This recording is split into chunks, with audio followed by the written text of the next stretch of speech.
Watch as we explore some of the technologies and programs inspiring growth and development.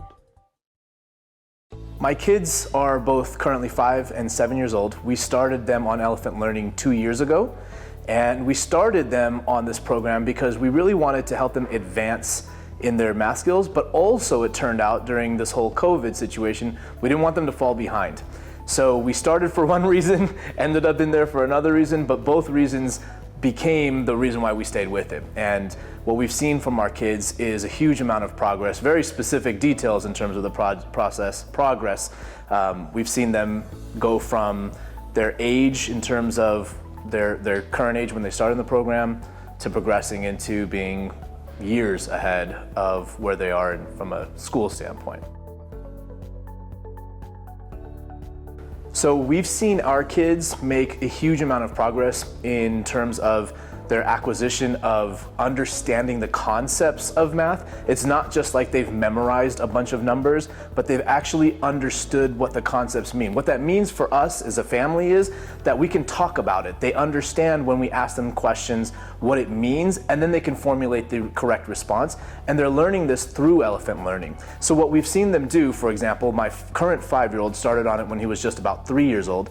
He gained 3 to 4 years in Elephant age in the program because he was able to understand what they were asking him. And we also tried to have those conversations at home, but really the app moved him along so that he could understand what was going on, and then he could answer all of the questions on his own. So it was him that was able to make that progress, not us getting in there and pushing him along. And I think that's a huge difference between how Elephant Learning works and all other types of tutoring or coaching or any other types of apps that are out there that we saw, because the kid is actually doing the work. And that's ultimately what we want. We want them to be able to be self-sufficient, and that's what Elephant Learning's done for them. What it means for us, I think, as parents is, there's a number of things. One of them is that we wanted our kids to understand math and to be confident in math, because math is the root of so much else in life. What we know about math is that it predicts a lot of outcomes in life. It can predict things like graduation rates, it can predict imprisonment rates, but it can also predict their logic, it can predict their ability to write coherently. There's a huge amount of implications around understanding math. So for us as a family, by ingraining them in math that they understand, it means that a lot of other areas in their life are going to flourish. So Elephant Learning recommends that your kids are on the app 30 minutes per week, 3 sessions a week, and within 3 months, they're guaranteed to make a year's worth of progress in math.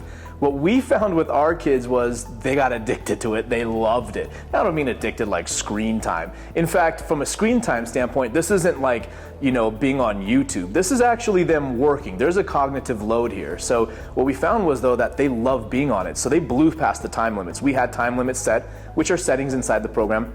We lifted the time limits. They're both on it as long as they want, always way past 20, 30 minutes, usually up to an hour. But there's a point where you could start to see they're mentally slowing down, and that's where we say, okay, it's time to just relax, because they do wind down pretty quickly as well. So our kids are on it as much as we'll let them be on it, frankly. Both of our kids scored 99 percentile in the highly gifted testing program. And there was an issue with one of my kids in terms of how they administered the test. There was a flaw in how they administered the test. And so we had to go back and go through a process of getting him to be able to get retested, basically. And one of the things they asked us through that process of the appeal was, can you provide some evidence that your kid should get to do this again? And it was interesting because that's not something that they ask when you first get tested, but because they had messed up some piece of the process, we had to resubstantiate the effort of putting him through the test again. The only thing we have is our own biased opinion. I think my kid might be able to do this, and the Elephant Learning progress report. We took the PDF straight out of Elephant Learning and said, this is all the stuff that our kid knows how to do in math. This is the evidence. Like that, he got it. There's no question. And he scored 99th percentile.